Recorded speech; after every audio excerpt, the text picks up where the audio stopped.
एकंदरीत आपल्या बागेमध्ये चांगल्या प्रकारे फुलोरा हा तुम्हाला दिसून येत आहे। पाठीमागच्या बाजूला आपण पाहतोय आंब्याच्या झाडामध्ये चांगल्या प्रमाणावरती फुलोरा आलेला आहे। तर सर्व शेतकरी बांधवांना नेमकं फुलोरा आंब्यामध्ये फुलोरा घेण्यासाठी नेमकी काय उपाययोजना करावी लागतात त्याबद्दलची माहिती आज आपण या ठिकाणी पाहणार आहोत। तर सर्वप्रथम तुम्हाला मी सांगू इच्छितो की आंब्यावर फुलोरा आणण्यासाठी सुरुवातीच्या कालावधीमध्ये पोटॅशियम नायट्रेटची आपल्याला 5 ग्रॅम प्रति लिटर पाणी या प्रमाणामध्ये फवारणी करून घेणं गरजेचं आहे। त्याचबरोबर आंबा बागेमध्ये कल्टार या संजीवकाचा उपयोग करणं गरजेचं आहे। आणि कल्टारचा वापर करत असताना साधारणतः ढोबळमानाने तुम्हाला जर सांगायचं झालं एकदम सोप्या भाषेमध्ये तर यामध्ये आपणाला आंब्याचा जो काही कॅनॉपीचा भाग आहे म्हणजे झाडाचा जो काही पसारा किंवा विस्तार म्हणतो आपण त्या विस्तारानुसार मीटरमध्ये घ्यायचा आहे विस्तार। त्याचा विस्तार जो आहे पूर्व पश्चिम विस्तार किती मीटरमध्ये आहे आणि दक्षिण उत्तर विस्तार हा किती मीटरमध्ये आहे त्या दोन्हीची बेरीज करून भागिले 2 करायचा आहे।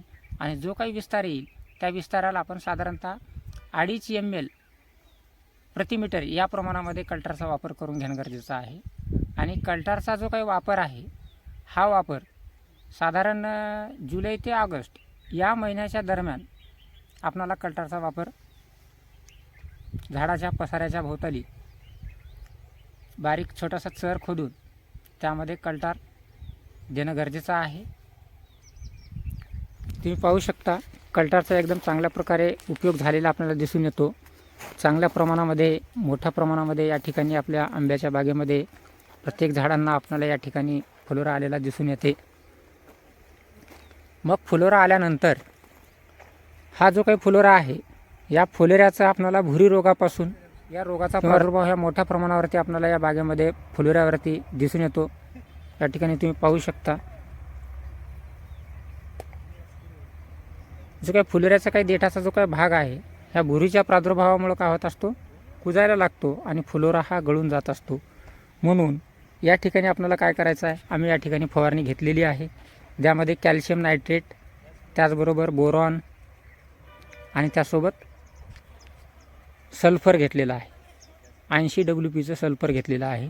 आणि सर्वांचं जो काही प्रमाण आहे कॅल्शियम बोरॉन आणि सल्फर या तिन्हीचं प्रमाण प्रति लिटर 2 ग्रॅम या प्रमाणामध्ये याचा वापर आपण केलेला या बागेमध्ये केलेला आहे। तर काही ठिकाणी आपल्याला दिसत आहे सेटिंग व्हायला सुरुवात झालेली आहे। पाहू शकता शेतकरी मित्रांनो या ठिकाणी आपल्याला सेटिंग दिसायला लागलेली आहे म्हणजे या ठिकाणी फुलाचं रूपांतर फळामध्ये व्हायला सुरुवात झालेली आहे। साधारण मिऱ्याच्या आकाराचे आंब्याचे फळं आपल्याला या ठिकाणी दिसत आहेत। एकंदरीत जुलै ते ऑगस्ट या महिन्यामध्ये कल्टारचा वापर केल्यानंतर पावसाळा संपल्यानंतर साधारणतः 1 ते 1.5 महिना बागेमध्ये पाण्याचा ताण द्यायचा आहे, पाणी द्यायचा नाही। फुलोरा पूर्णपणे बाहेर पडल्यानंतर फळे सेट व्हायला लागली मग मात्र आपल्याला पाणी द्यायचं आहे। तोपर्यंत बिलकुल पाणी बागेला द्यायचं नाही कारण एखाद्या झाडाला जर आपण फुलोरा घ्यायचा असेल तर झाडाचं पाणी तोडणं बंधनकारक असणार आहे।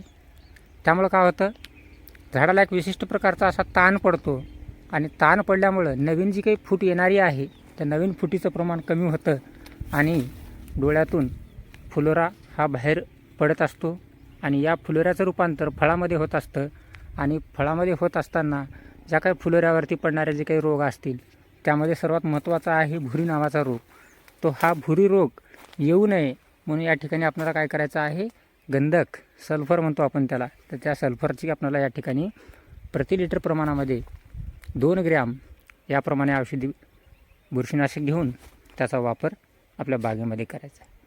तर शेतकरी मित्रांनो आपल्या यूट्यूब चॅनलला रूरल ॲग्रिकल्चर या चॅनलला सबस्क्राईब केले नसाल तर प्रत्येकाने सबस्क्राईब करून घ्या म्हणजे इथून येणारे आपले काही नवीन नवीन व्हिडिओ असतील तर ते व्हिडिओ आपल्याला नोटिफिकेशनच्या माध्यमामधून आपल्याला पाहायला मिळतील। धन्यवाद शेतकरी मित्रांनो।